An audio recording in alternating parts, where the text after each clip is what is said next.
he was only 18 when his father died, so he was then living with his mum and his sister, and in the cottage next door were 2 aunties and a cousin. It was his family that was important to him, and I think because he grew up in the environment he did, and his dad was one of so many, and also his mum was as well. So he was always quite contented at home and pottering about, and I think some of that came from growing up on the small holding. And I remember my mum saying once something about how he was always really comfortable just in his own company.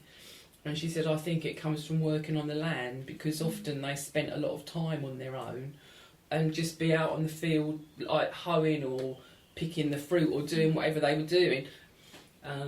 And he never lost that. He always grew vegetables, and he always used to do a lot of hanging baskets, and he absolutely loved it. And I think one of his great sadnesses was when he couldn't do that anymore because of the Parkinson's disease.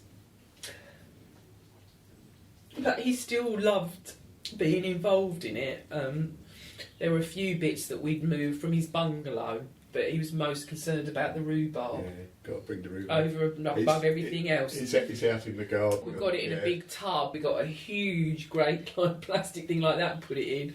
And he said, I remember him saying to me when we planted it, we put really good compost in, didn't we, and manure and everything. And I planted it, and he said, right, well, you know we can't have any of that this year. You're supposed to leave it for a year when you've moved it. So I said, oh, okay then, Dad. I said, well, that's no crumble this year then. Anyway, it grew so well, because obviously it was such good compost and stuff. And he sat there one day and he looked at it and he said, do you know what, Bev, I reckon you could pull some of that, you know. And I said, I thought you said I couldn't. So he said, no, it looks so well. So I said to him, you're only saying that because you want crumble, aren't you?